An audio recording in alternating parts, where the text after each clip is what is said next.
Hey there folks, and welcome to Completely Average Gaming, and welcome to Stellaris today. If you haven't seen the setup of the race and the map, go ahead and check that out. The link should be up there about now in the information card screen thing. Other than that, the plan here is to play tall. I'm still struggling with telling myself that the plan is to play tall, which is having few systems, but utilizing every system to your top advantage, basically. However, I am a naturally wide player, which means grabbing all the systems you can and going crazy bananas with it. But that's not really going to fly right now. That's maybe not what I want to go for there. Yes, it is. We are gonna be aiming for the mega structures as soon as possible. The Dyson sphere is not that important. The science array isn't that important, but we want the sensor array, I think it's called, the habitat, and the ring worlds. Those three are going to be our main objectives to get to.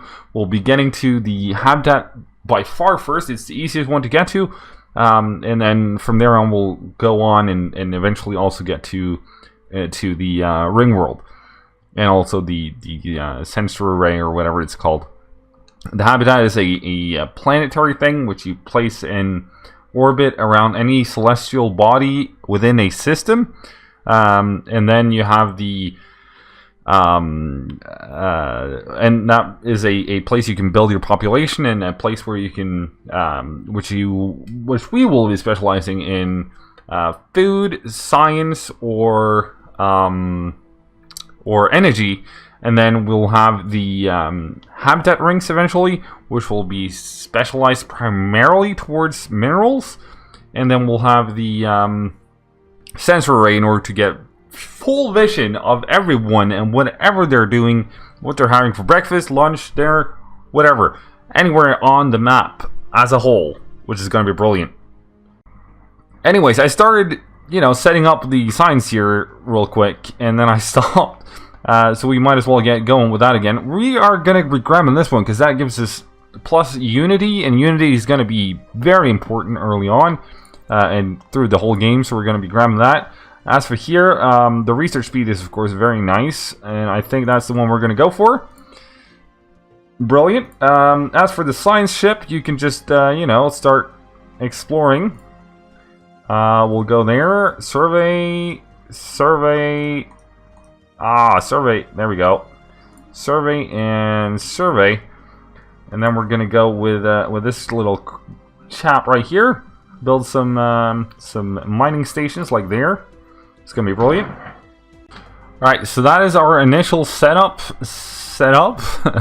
We're gonna be mining out the whole system here, every single tidbit of it. And then we might want to look in here how we're doing on the surface, come to think of it. Nothing specifically awesome is happening just yet. There's no reason to build anything where this guy is, because, he's not grown up yet.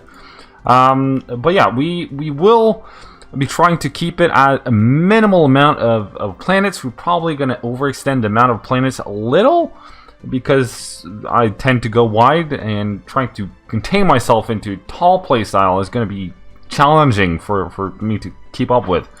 But we're definitely going to try, and then we're going to try to utilize every single resource at our disposal in order to make it happen. So that's the plan for now. There we go. We have some construction done, which is brilliant. We can tell you to just build all the mining stations, build all the science stations. So yeah, remarkable.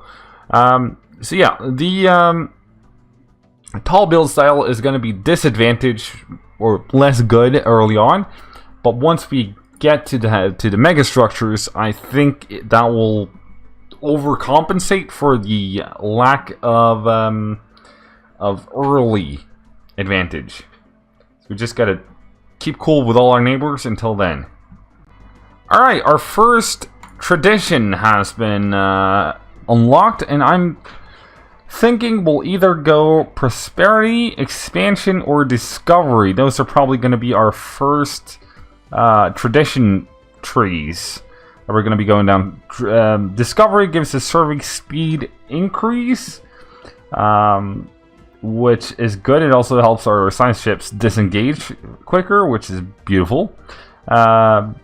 Assist research. I mean, our science ships are going to be very busy up until any point where this is going to be useful, so not that big of a deal. One extra research alternative can be helpful, but not superbly so. Later experience gain, and of course the final one, getting unity equal to 3 months of production whenever a new technology is researched. That is huge. Otherwise, we have prosperity, which gives us shipyard building speed increase, which is brilliant. Ship upkeep, also nice. Building upkeep and starbase upkeep, sweet. Energy output increased by 5%. And trading hubs produce 1 additional energy credit, which is very nice. And then eventually we'll also have the energy grid, and energy nexus now produces unity as well, which is brilliant. As for expansion, we have capital buildings now produce 1 additional unity. Comes in very handy. This is one of the this is one of the more useful ones to get early on. Tradition cost by number of colonies is reduced by 20%, meaning we can, with the amount of unity we gain, we can limit the amount of costs we have to pay for things as we expand. New colonies start with 1 extra or 1 additional population, which is very useful. And starbase influence costs reduced by 10%. All right, and starbase upkeep reduced by 20%. I think we're gonna go right here to begin with. I forgot to check anomaly discovery chance. That's a big one, especially early on, and that's not that big. And here we go with colony development speed. This is a tough one. We're gonna go with expansion. We're gonna go yes, which is a bit counterintuitive when we're going tall, but it really, yeah. Already forgotten it. Capital buildings produce unity, which is brilliant. Tradition costs increase reduction by 20%, also brilliant. New colonists start with 1 extra population, helps us build up momentum on each planet quicker, because we will be expanding, just not as much or quickly as normal. Starbase influence costs reduced by 10%, also brilliant. And upkeep isn't that big a deal. I mean, they all help, don't get me wrong, but it's not as big of a deal for us as the other perks. Alright, so our scientist on the ISS Jana on the Bold, or whatever, the science vessel, just gained the level of meticulous, which is adding a 10% increase on the chance of discovering anomalies, which is brilliant. Also over here, there we go, another tradition unlock, which is brilliant. But yeah, we probably want to grab this pretty quickly once it's fully surveyed, because there's a ton of planet or celestial bodies here, as well as a ton of resources. And the celestial bodies will come in very handy when we start building habitats, because you know, a celestial body would be a planet or a I'm not sure. Can you build it around asteroids? I'm not entirely sure. Possibly. But at least all these smaller tidbits around here wasn't actually that many planets. And now I got uncertain whether or not you can build it on these. But it's still a huge increase of resources, so we're probably going to grab it. As for the tradition, I'm thinking we'll start... Let's have a quick little chat here. Capital buildings produce 1 extra unity, or starbase. We're going to go with this one. There we go. Beautiful. We're going to fling speed into full gear. And once the last couple of planets here are surveyed, we're going to be grabbing this little system. Little number right here. System survey. There we go. Brilliant. Build that, please. Thank you very much. Alright, first land grab. And a... anomaly routine, we're going to research that one. Thank you very much. We just skipped this one because it was very hard, and we don't want to lose scientists this early on. But we have built the outpost. We can't build all the mining stations because it's 900 minerals. So that's going to be far too large in one gulf. And also it's probably not advisable to just build like crazy, because you tie up a lot of resources. Eventually, later on, it's not going to matter at all, because you have so many systems, you have so much income, it doesn't really matter. But now early on, we're going to try to build it, or to go slow, basically. We could go for another corvette, not two of them, one of them. And in here, we should probably get to utilizing this guy. We're going to switch those guys out, and then we're going to go with a mining station, because that comes in handy. There we go. Something interesting happened. I'm not going to read through them. If you want to read them, be super quick with pausing, and it should be fine. There we go. Brilliant. Now we kind of sort of want to get some other person in here, because I think we want the Voidcraft one. If we can get that, we will grab it. We cannot. Alright, we'll wait a little and we'll try again. Minerals and army damage. Or hover. Is that relevant? I don't think it is. No, I think we're going to go with that one. There we go. Alright, so we have finished the construction of an extra corvette, which is nice. Comes in handy. As for in here, we could go ahead and we can upgrade that to Mining Network 2, because we have that unlocked now. Same goes with this one when that is fully developed. We also need to keep an eye on this, because once this guy is starting to get halfway through his way to adulthood, we probably want to start grabbing some of these tiles right here. But I don't want to do it until we know exactly how much of what research we're gaining per X amount of time. Because I want to adjust as to the kind of strategy we want to go forth with. So as you might be able to tell, we grabbed another tradition here, and I'm thinking we'll just go straight for that one in order to keep the increase of new traditions as low as possible as we keep on expanding outwards. The first ones are usually quite, I wouldn't say easy, but relatively okay to get to. They are easy. It's not like there's a challenge involved, but yeah,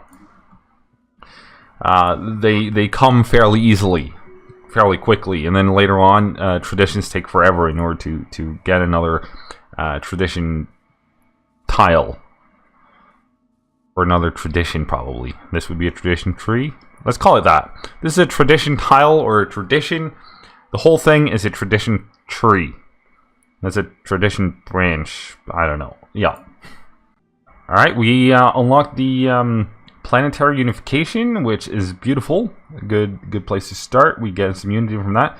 I think the heritage site also produces unity. I moused over it a bit too early. But yes, it does, which is brilliant. Off-world trading company. That might be very useful when the new DLC comes out, but it hasn't come out. The megacorp one. It's going to be brilliant.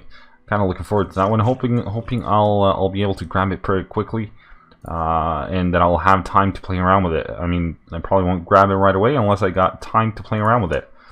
Makes sense, at least in my mind. Now let's go ahead and build another ship. I'm kind of worried about getting attacked for some reason, especially later on, because we are playing a vulnerable strategy here early on, which allows for invaders and hostiles to just come in and swoop us off our feet, and if they do, we at least want to give them the biggest punch in the face as we possibly can. Alright, so we got yet another tradition, believe it or not, and we are standing between new colonists start with 1 extra population, or starbase influence cost reduced by 10%. And I think we're gonna go with that one, because we're probably going to be working more with the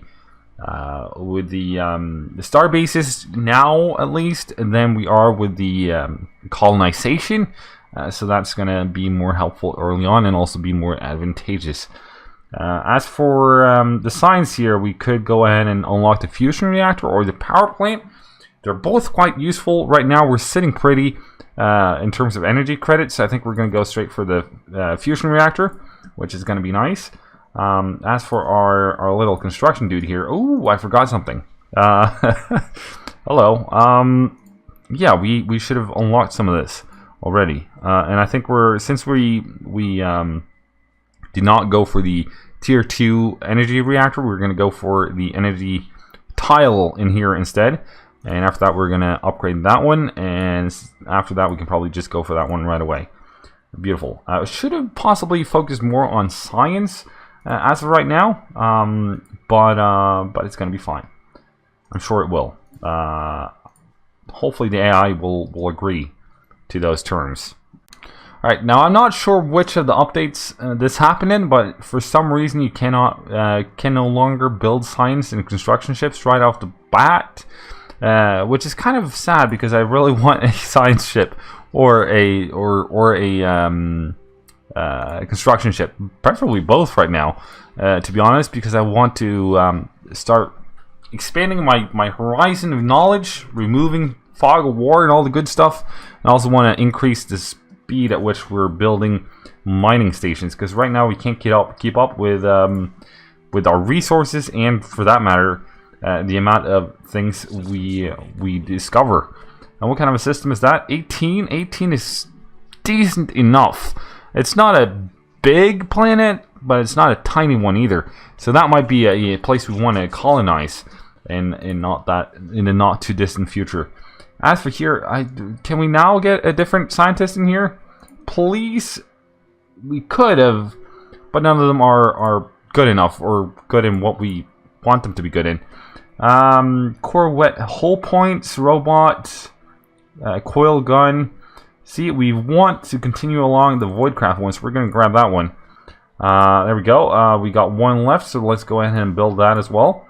After that, I think maybe we will go ahead and grab that. We'll see how this star turns out first. And then possibly go for this one. See, I kind of want to colonize that one. If I'm going to colonize any of the planets so far, that would be the logical one, obviously. But we can probably go with that one because we haven't researched the colony ship yet. There we go. Commendable effort or commendable initiative. We're going to go with that, which gives us the habitable world surveyed mission. Probably not a mission, but you'll hopefully get what I mean. The what do you call them? The situation. Might get some of that. So these two systems aren't really that important to us. We'd rather get this one by far, because here we got different resources. We also got the habitable planet. We got a anomaly, which we can get to mostly anyway, so that's not a big deal. And we also got the resources, and it's close by. Wouldn't cost us that much influence. Everything would be good in there, basically. No, I don't think we can build anything in and around the star with this one yet. No, never mind. Because I think to remember that that's where you put your defense stations. And that's what I was kind of hoping to build, because we are vulnerable. I can't emphasize that enough. We're going to be superbly vulnerable in the first few decades. Alright, so this is a way to exploit the system a little. We're going to research that one. We have an election underway. And right here you can see what kind of rewards or what kind of things they want you to do. The mandate, that they want you to do. Right now, the two people who are leading on are for off-world mining, which means that they want you to construct 4 mining stations, orbital mining stations, while this guy is all about those science stations in orbit. And that would... Alright, so we've got 3 people who are leaning towards mining. Which is fair enough. Right now it's early on. Most likely it will become the off-world miner. But if you want to exploit the system, you can deconstruct some of your mining stations, and then build them right after they have been elected. If you do it in the opposite order, you're gonna mess up the whole system. So yeah. Anyways, with such a brilliant explanation going on, I think that's about the point where we'll end this episode today. If you did enjoy this one, please go ahead and fling a like at it. If you have any thoughts, comments, suggestions, feedback, questions, anything, we'll leave that down below in the comment section. And if you have watched this far and you haven't already, why not go ahead and subscribe to the channel, and I'll hopefully see you all in the next one. Till then, cheerio.